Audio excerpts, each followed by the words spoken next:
Rolf, you talked about doubting the issue of bankruptcy, but really an issue of multidisciplinarity, which is an important issue.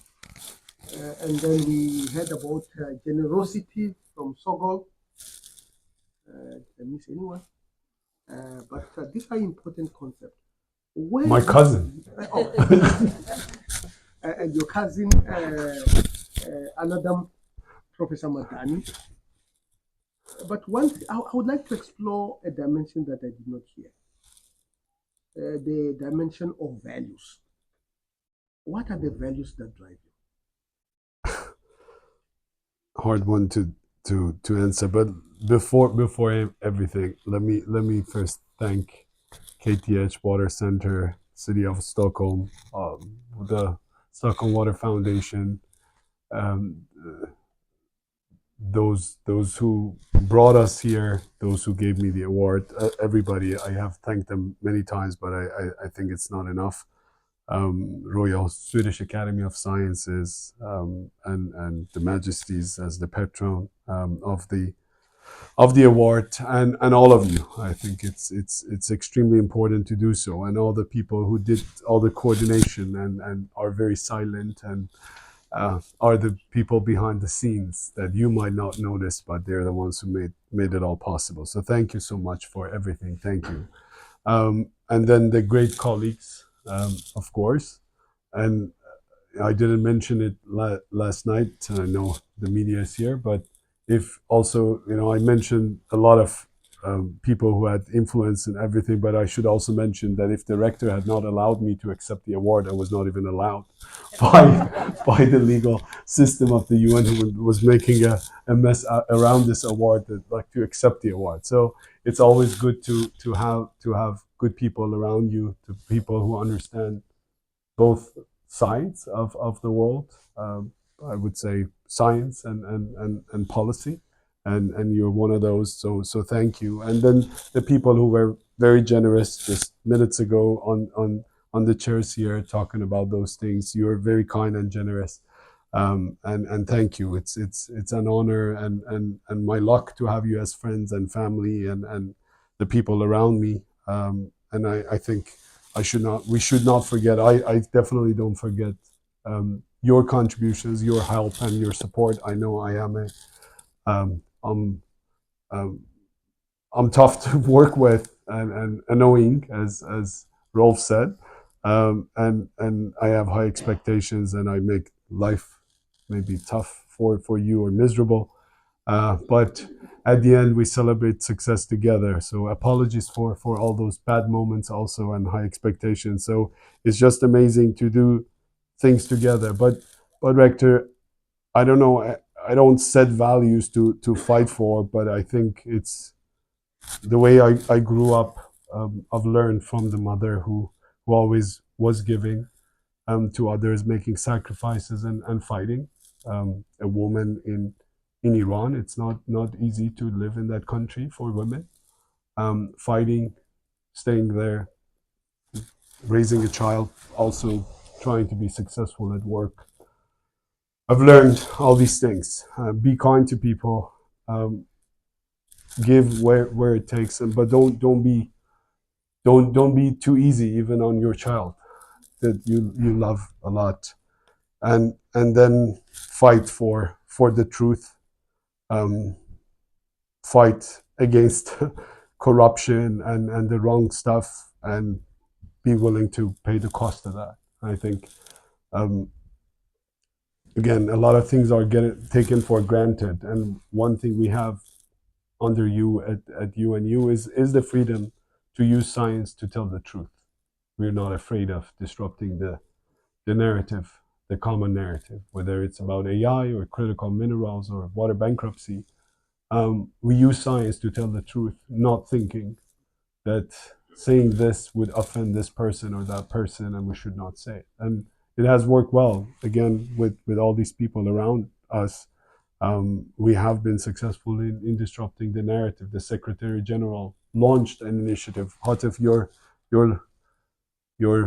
joke that didn't work with the Majesty, the King, about the nexus.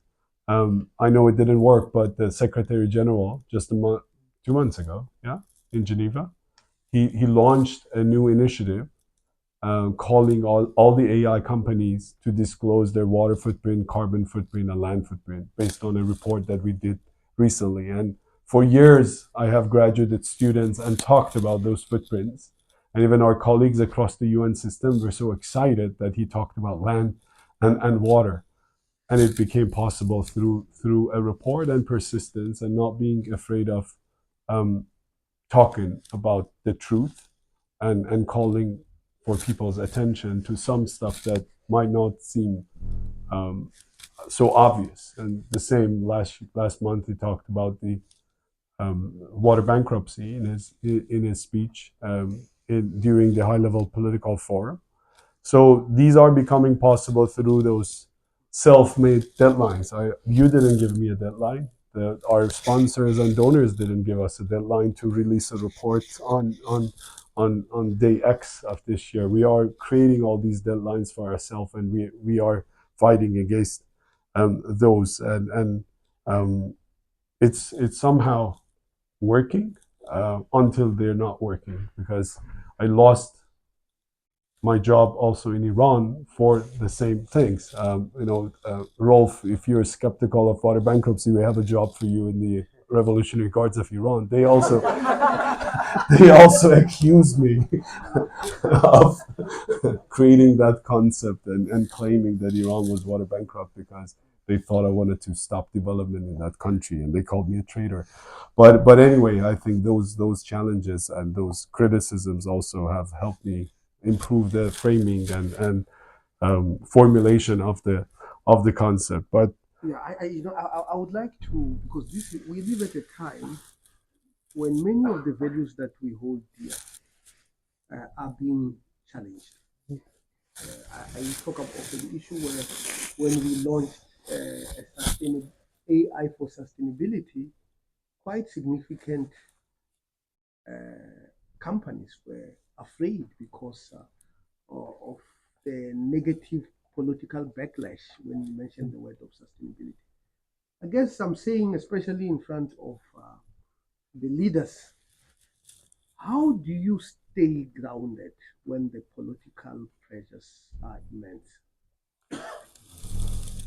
well, I mean, I didn't survive in politics, but I think as long as we are using facts and not our imagination, we are safe, at least on the right side of history, right? I think so. I got a lot of interrogation questions, right? I got interrogated about all those things, all those words, and I always said it was science. I didn't make them up, and these are the facts. They're peer reviewed. They're like a lot of things, and I think that's something to talk about. I said it last night. I don't know if I'll be alive in 2 days or not, but until I'm here, I should use the opportunity that we're given to fight for the truth. I really believe in this, at least, that people ask me. I remember when I went back to Iran, they said, so what's next? And they keep asking me today also, what's next? And my jobs always created the next job. I never planned for any of those things. And so when I'm in a position, I'm not thinking to please to get the next one, and standing by the truth, and that applies, right? I mean, within our own system, we have a lot of conversations. We also criticize things and share the opinion. I think that's maybe that doesn't make me a good politician, but standing by the truth, I think, matters the most, and standing on the right side of history. So people might not know, but like a few months ago, we published a report on the water injustice implications of critical minerals extraction. And again, Swedes had a role in that. A few years ago, when I was back again to the Pufendorf Institute in Lund, for the reunion of the people who were involved in the Hydro Solidarity project. By the way, when we started the project, there were only 10 countries in the Nile. Now there are 11. Still, the problem has not been resolved. So a colleague of ours from the health side shared with us some very scary results that she said she would not be willing to share out of that room. And that was about a region that she had visited in Bolivia, where they were extracting critical lithium. And she says we go there, elevation is so high that her assistant got knocked out. You go to this region, quinoa used to be their indigenous food and their dominant diet, but they can't afford it anymore because we in the north now like that. It's fashionable, it's vegetarian, and it's being exported, so they cannot afford it. Then she says the pollution level is so high that their first assumption when they saw the extent of pollution, 50 times the standard of WHO, their dominant thinking or first hypothesis was that cancer should be all over the place. I should add that because of the elevation and so on, the miners drink a lot of alcohol and chew cocoa leaves to be able to survive. And for that matter, there's a lot of abuse of women and a lot of problems at homes when they return home, like drunk or on drugs. There's also abuse of children and women. But then she said, we didn't find any sign of cancer. We're like, wow, people adapt. And then she had a scary graph X and Y, looking at the genetic essentially composition of these people. And they had transformed so much that they didn't look any other sort of humans when you look at the cluster that they belong to. And she said they all die before they develop cancer. Life expectancy in that region is 40 years. Wow. And what do you do with the lithium? We essentially use it as the fuel of what we call a green revolution. I'm not against technology. I'm not against AI. I'm not against solar panels. I'm not against electric vehicles. I drive one. But the story is not complete. We say we are saving the next generation, but save the next generation of the rich at the expense of killing people. In Africa, in South America, and in Asia.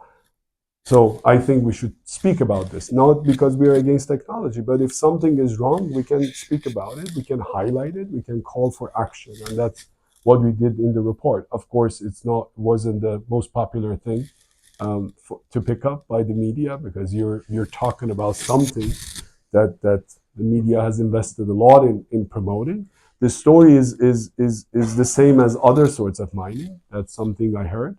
But yes, I mean, other sort of mining, like if it's about gold or coal, you immediately know corruption, blood, and everything else. But this one is called a green revolution. This one is called, and so I found a colleague from Ghana in the kitchen at UNU Inouye in Toronto, and I told him, let's do this. You're African. And we wrote later on, like I said, I'm from Iran, 20th century, same thing with oil. Now this is the oil of the 21st century, new stories, I'll look, everything nice, and let's do it. And I mean, at least we are allowed to use science. We didn't make it up. It's all based on evidence and speaking about it. It's also disruptive in the UN system in a good way, because it speaks science and reveals the facts and truth and asks for action, not to say that we have to stop, but let's question also the elements of justice and greenness and fairness of this and fight for the right thing. So I think that's what we do with our colleagues, saying that we are from another side of the world. We have seen things, we have experienced things, and it's better to reveal those facts and highlight those facts rather than repeating the dominant jargon just to become more Western and normal and a global citizen. I think that's something we need to do. So you are raising many concepts. You are raising technical issues. You are raising issues of the political economy.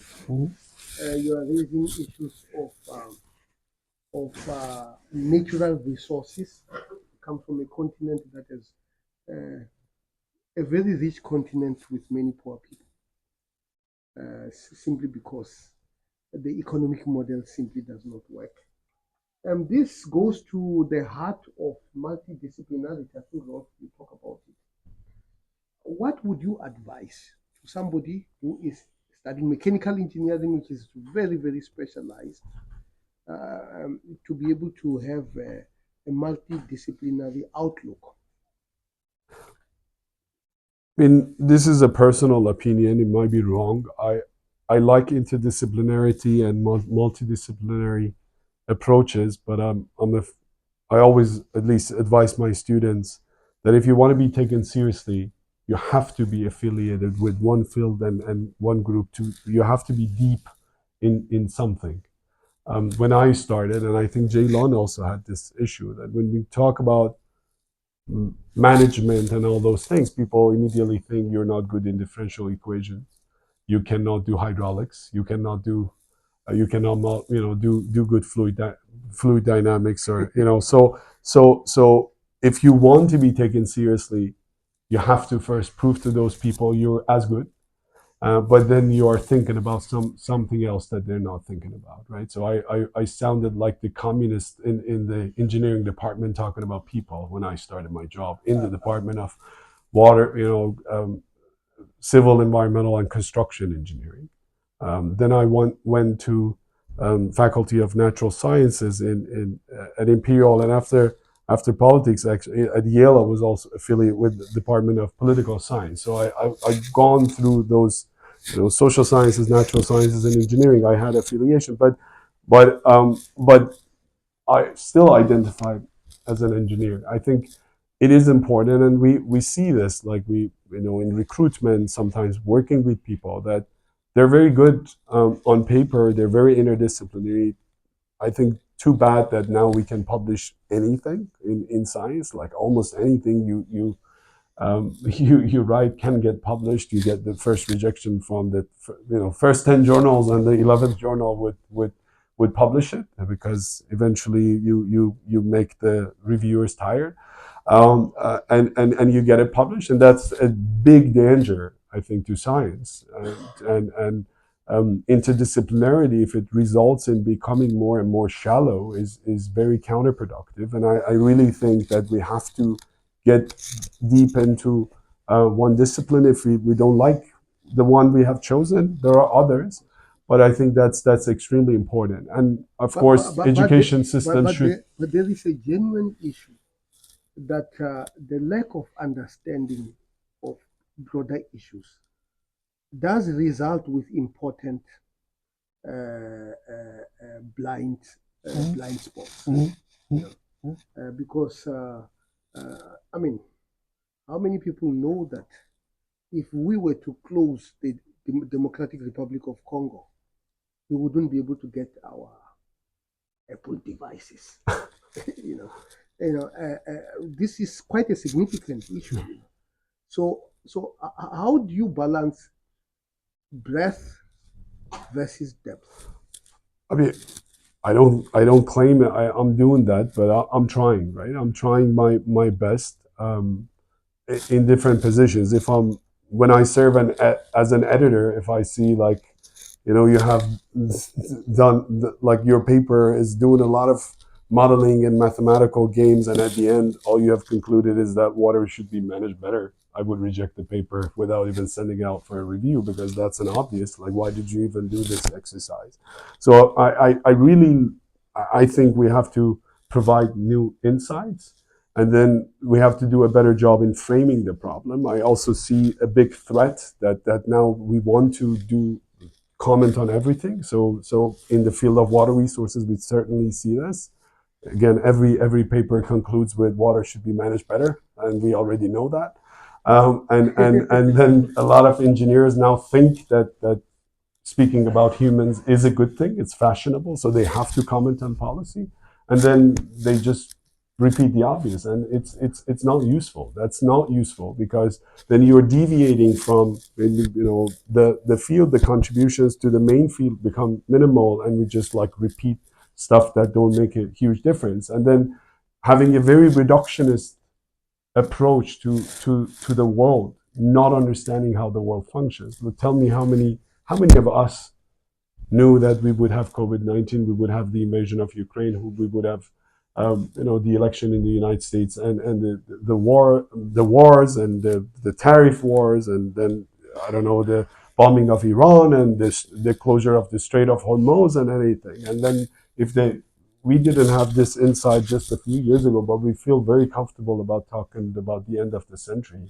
with precision and giving probabilities and so on.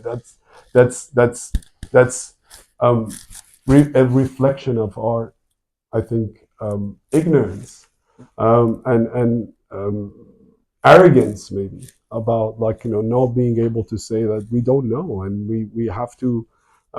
We cannot answer these questions because it's very hard. So I think that's what we are trying to do. Of course, in this where we are standing, it's easier because we are on one side with hanging out with the scientists whom we know from academia, and on the other side we're dealing with the member states and policymakers. So sometimes we can go back to our colleagues and say, it's good that you got millions of dollars for this project, and you could convince the peer reviewers to publish your paper in Nature and Science and so on, but your solution doesn't make sense, or the problem you're solving doesn't even exist in reality. And I think that's something. I'll give you an example that some colleagues had recently gone through the peer review process. The Nature Food paper was coming out, and then they wanted to do a policy brief with us. And I remember, I read their work. It was about Africa, irrigation, and so on. And then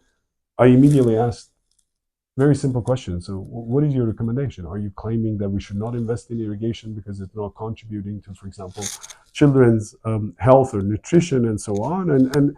But long story short, a paper that had gone through the peer review process in one of the best journals didn't have a useful policy insight. And then so I felt bad for blocking them and saying that we cannot publish this because your three-pager doesn't have a real insight for the world. But eventually we work with that. But that's what we are trying to do, to say, okay, why does it matter? How is that relevant?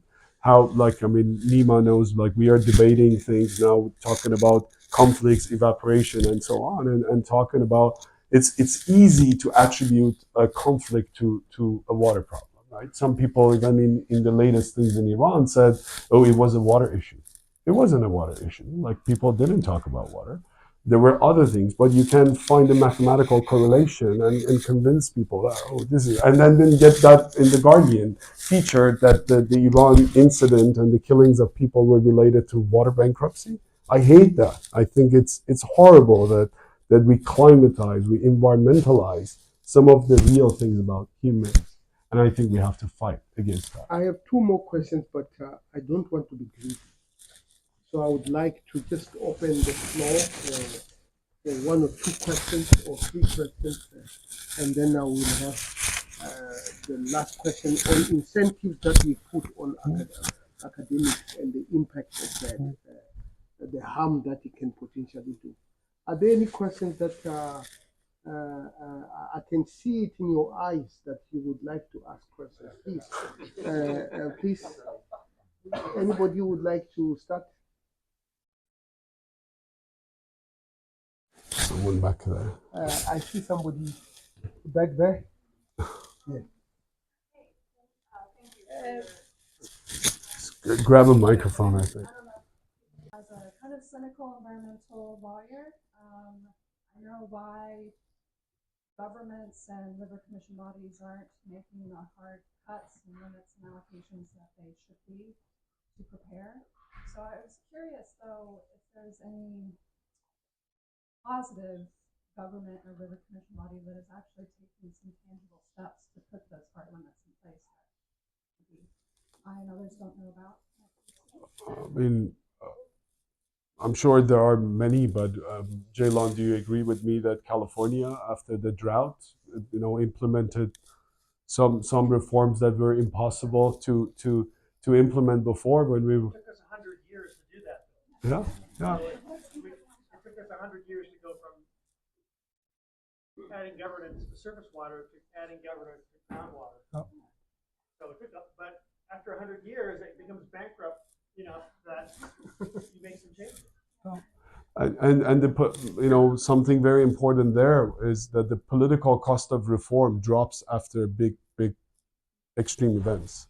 The society gets ready to implement something. It was ridiculous that California didn't have proper groundwater laws, way behind many other countries. But it was like you in the legal system you act based on precedents, and that was the condition there. And no governor, no leader was brave enough or irrational enough to disrupt and say that they wanted to regulate groundwater or monitor groundwater use. But then that happens. It wasn't even only under the ground. 25% reduction in Southern California in urban water use. Someone found the courage to say golf courses should not be irrigated like that, right? So it happens, and that was one of the first papers actually I wrote after politics about how we set the agenda in public policy, where we don't have we have a lot of problems and we have limited resources and attention span and time. So I modified a little bit, not a lot, the Eisenhower matrix that I hear that President Eisenhower was using to determine like the priorities of his daily tasks. But to me, it's the exact same thing. We make decisions based on relative urgency and relative importance. If you are a society that that deals with a lot of problems, then you have no time for water. A year ago, we were talking about water in Iran. If you look at the media until November, Iran is like everywhere, day zero, drought, bankruptcy, everywhere. And two things changed. One is rain, right? It was a lot of rain, so fortunately, nature was very generous, unlike the Iran's enemies or the people of Iran's enemies. But the other one is when people are getting killed and you're in a war, who talks about water? Who cares about water? Who has a chance to think about water? So it's gone, right? It's done, and you don't. So it's not relatively important anymore, and that's the issue. So then when you have tons of other issues, you don't talk about it. Climate, COVID-19. COVID-19, when it started, it was a Chinese problem. Then it hits, Iran was another chaotic place. So then Iran, still, there were articles in the Guardian, in the English media, in the dominant media, about why do you pay attention so much to a flu-like problem? There are more people being killed because of air pollution and climate change around the world. Don't let this problem overshadow the climate issue. Until it hit Europe and the United States, then it became the humanities problem, right? And then we stopped talking about climate change. It was a real thing because we wanted to survive. Otherwise, I mean, now media is here. Don't put this. Don't cut this part. But for the environment, you can argue that dying, like humans that are dying, is even a better deal, right? But we all got vaccinated because we wanted to stay alive. And we want to, I mean, all the things that we talk about, environment, climate change, on all of those things, the planet would exist without us. We're trying to survive, right? So it's humanity that we put it on top of everything. And then that's the thing. But even then, we stopped talking about climate change. We stopped going to conferences because humanity's top priority was staying alive. And that was the dominant thing and keeping the economies stable. So then, and that's the thing, and then that's what you're seeing around the world. When inflation goes higher, you don't have a chance to think about the future. It's also the issue of relative importance when you're building a narrative globally. The reason that some of the countries in the global south don't play don't dance with our climate change music is that it doesn't make sense. Like future, like you're talking about the end of the century and my children are starving. Like I shouldn't hunt for the future. Who cares about the future generation if my children are starving, right? And it becomes very hard to develop something that makes sense for everyone. Greta is from Sweden, right? When she came to New York and talked about 16 years of her life being wasted or being impacted by the bad policies, I was monitoring what was going on, like on social media. Global South people were like, 16 years of life in Sweden, that's the dream life for most children on this planet.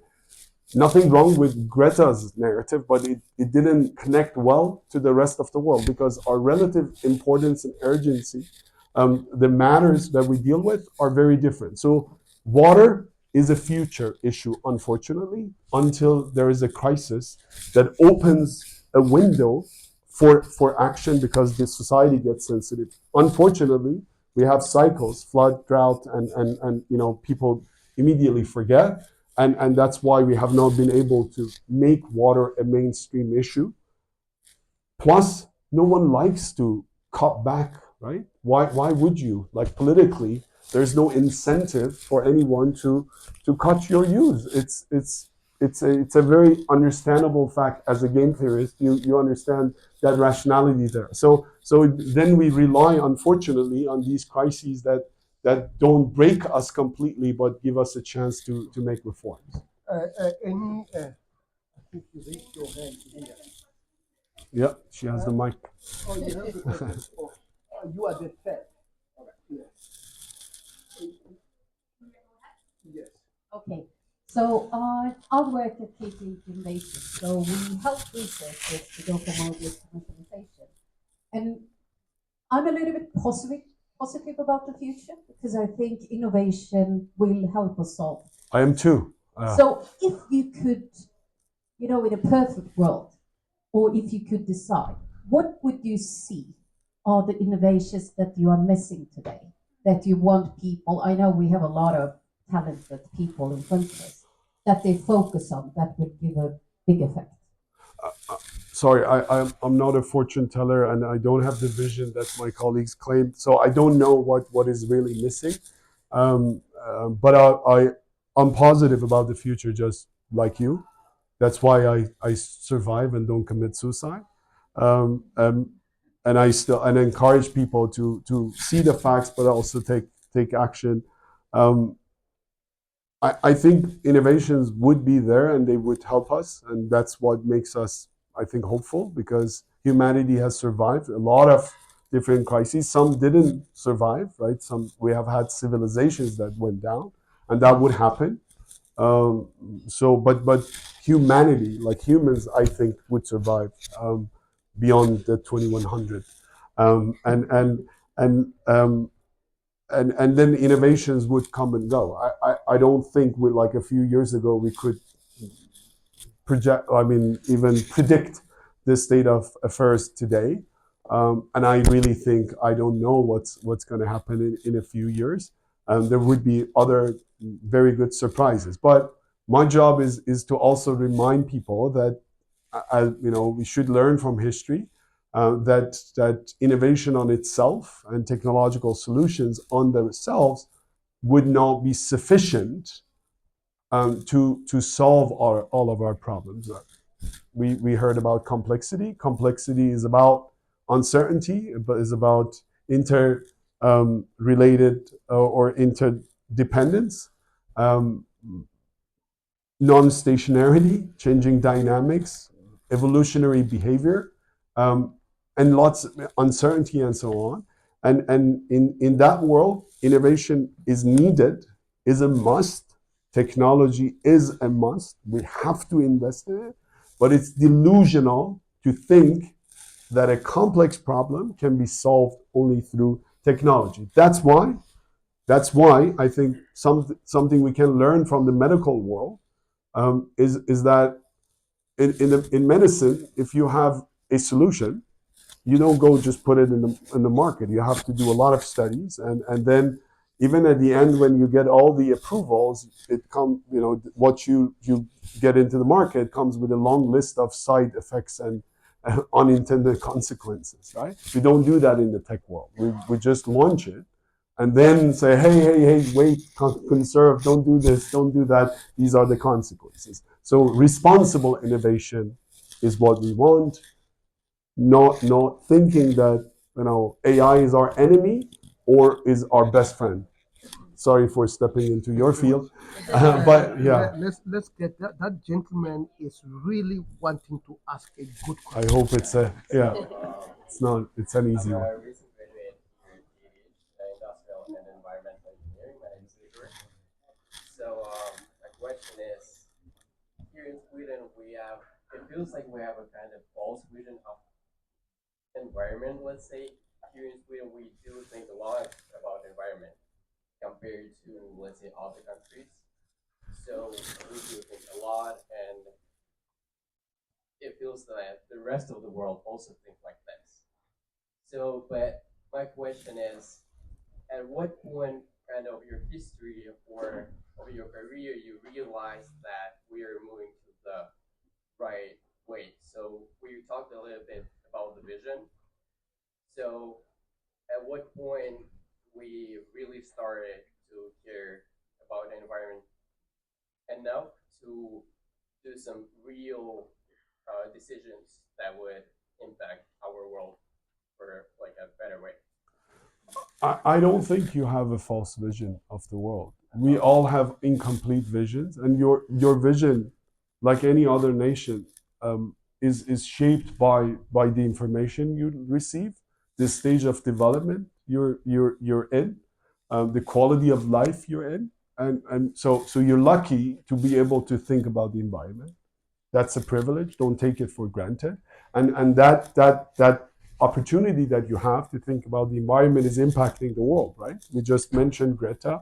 Like, think about her global impact, right? You can have criticism, but like the fact that someone starts a movement, talks about something, brings something to attention is amazing. And then if you think about Sweden and its legacy in the environmental field, there is a lot to learn, and there is a lot to appreciate and thank Sweden for. So that's the first thing. But then our visions are limited. We are humans. There is no way we can understand the whole world, right? The vision of the Iranians also is limited because they don't know what is happening around the world. They might think that they're the most, we have the most miserable country in the world because we are suffering from a lot of things. But there, as the UN, we can see, like, compare countries and see there are many countries or many people who have war situations around the world. So it's part of the job. Being aware of that incomplete information is more important than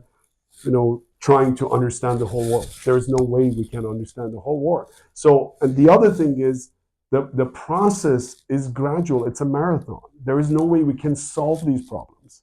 Our understanding of the environment is changing lots, like many other things. It's a dynamic thing, right? Your understanding of pain has changed since you were a child, and it will continue to change, unfortunately. And then the same applies to democracy, freedom, equality, sustainability, and so on. These are dynamic concepts. As humanity moves forward, its understanding of these concepts would be changing. We will never reach those goals, and those goals have been set actually in a way that we never reach them. We have to continue fighting for those and make gradual improvements. So don't think that there would be ever a magic that resolve all the problems, and don't overlook what we have achieved so far. It's big. We have done a lot, and our societies have achieved a lot, and that's very important. It's an excellent question. At the back.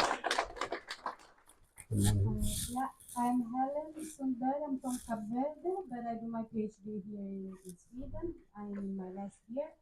So I have one short comment and to kind of give us advice. This is where you should start. So, sorry, my question. No, it's a good question, but honestly, I don't have to an give us answer. advice. This is where you should start to focus on. Sorry, my question. No, it's a good question, but honestly, I don't have an answer. I really don't know description, but I think I got it to give to you to describe just instead of whispering.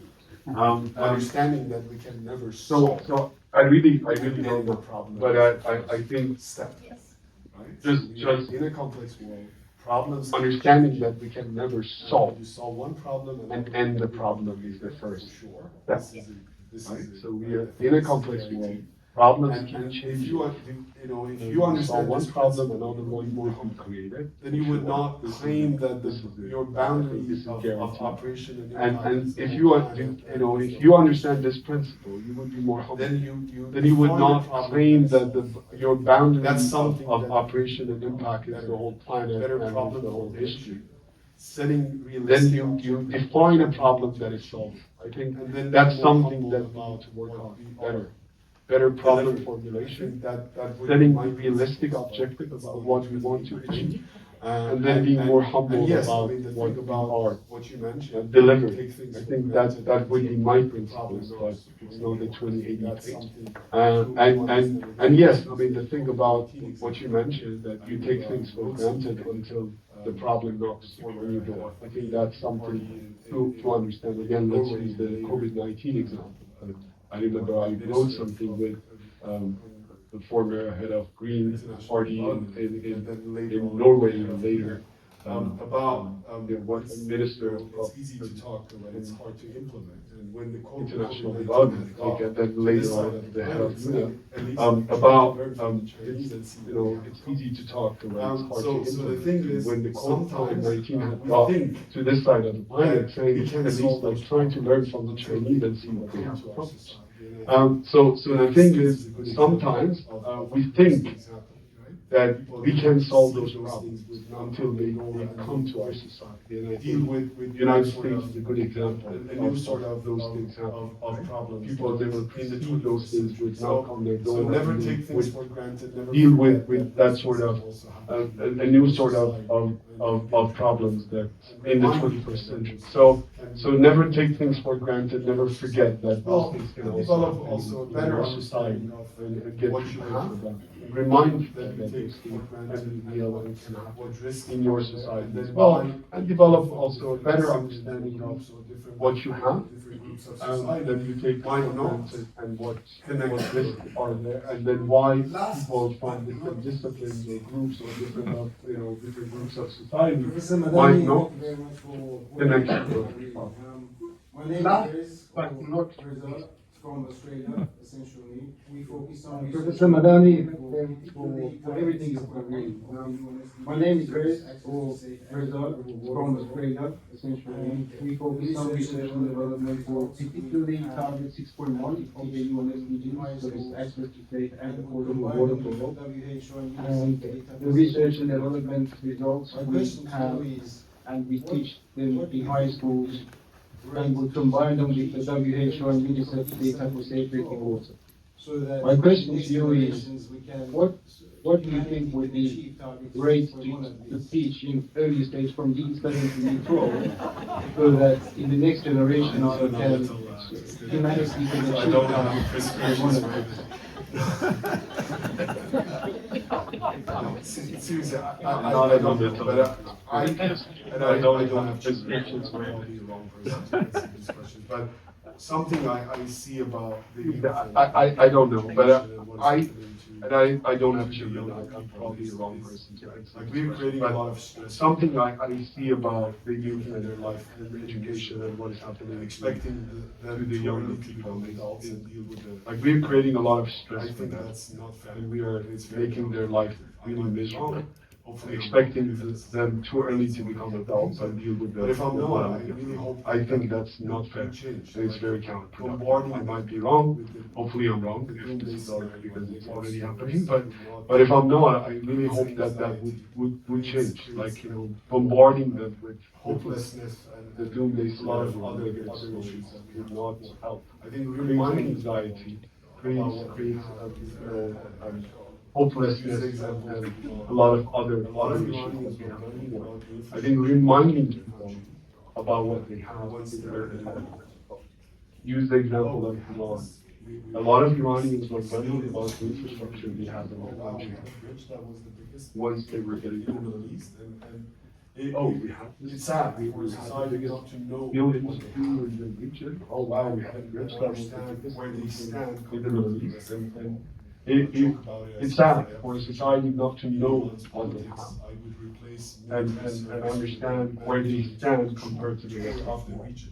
I joke about it. I say if I have a future in Iran's politics, I would replace military service with a mandatory tour of the region to go to other countries and see what others are going through. So the next time they wish for a war, and imagine solutions to your problems, you know what you already have.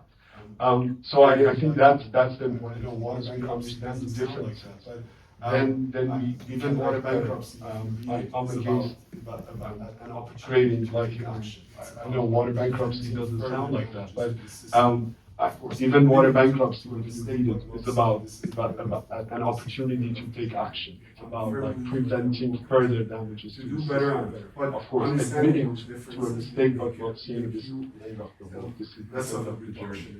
I'm a firm believer that we will continue to do better and better. But understanding those differences will make you less of a reductionist. Because then you understand that the world is functioning in a certain way. In Iran, we created this course for 11th grade for the environment, to what is going on, but also reminding them. This is another. There must be reminding things there, but of course exposing people to what is going on, but also reminding them. This is another thing. Reminding people about what they can do, rather than having. I know there are demonstrators out there, and we see many of them. I wonder how many days ago there were 30,000 people in Stockholm demonstrating and fighting for climate and climate change. That's a very good thing. But I wonder how many of them also know about like simple choices that they can make and simple decisions they can make to help. Right? So that's the other thing. Like help. Like others and protesting, they feel this is is becoming very fashionable these days in politics. Can you also social media, you just comment at like others and then you feel this is your action, this is your help to the planet. If a society and you also do the simple thing that makes a huge difference. And we often have a lot to do, and collectively we can accomplish a lot. If a society is sensitive to something, then decision makers would react, even in dictatorships, as we have seen. So reminding people about simple choices rather than lecturing them about how the world should run and what they don't have is, I think, more fruitful and can engage us. Not to say that we should not demonstrate, do any demonstration, and we should not do anything for climate change. Also reminding ourselves on record, I didn't mean to criticize the demonstration lately, but it's also reminding ourselves about simple things to do better. And I used it in politics. I also got criticized for it, but there was a hashtag, let's start with ourselves. What do you do for the society for asking others for action? It's easy to ask for action. It's easy to ask to curse at others and criticize the world order. And I think the answer is no. Would you be any different if you were in their shoes? Would you do anything differently once you develop power and have leverage? And I think the answer is no. In many cases, they do exactly the same thing that the others are doing. That's game theory. There are always good reasons behind seemingly bad decisions.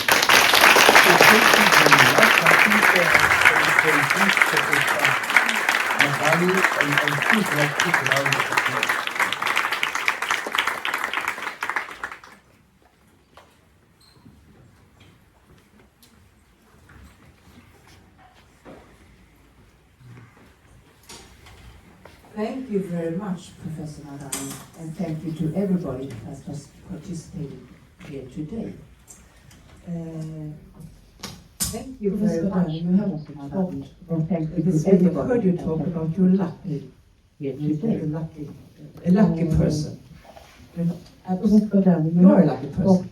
I've heard you talk about your lucky during this week. A lucky person. You are brave.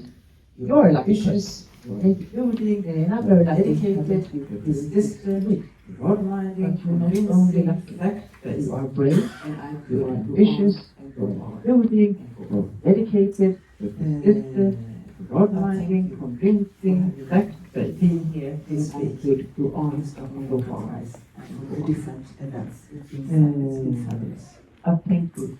The Stopwater Prize and in Stockholm, we are very proud that you are the laureate of 2026, and we are hoping to learn more from you. The Stopwater Prize and in Stockholm, we are very proud that you are the laureate of 2026, and we are hoping to learn from you for your future research, and of course also cooperate with you.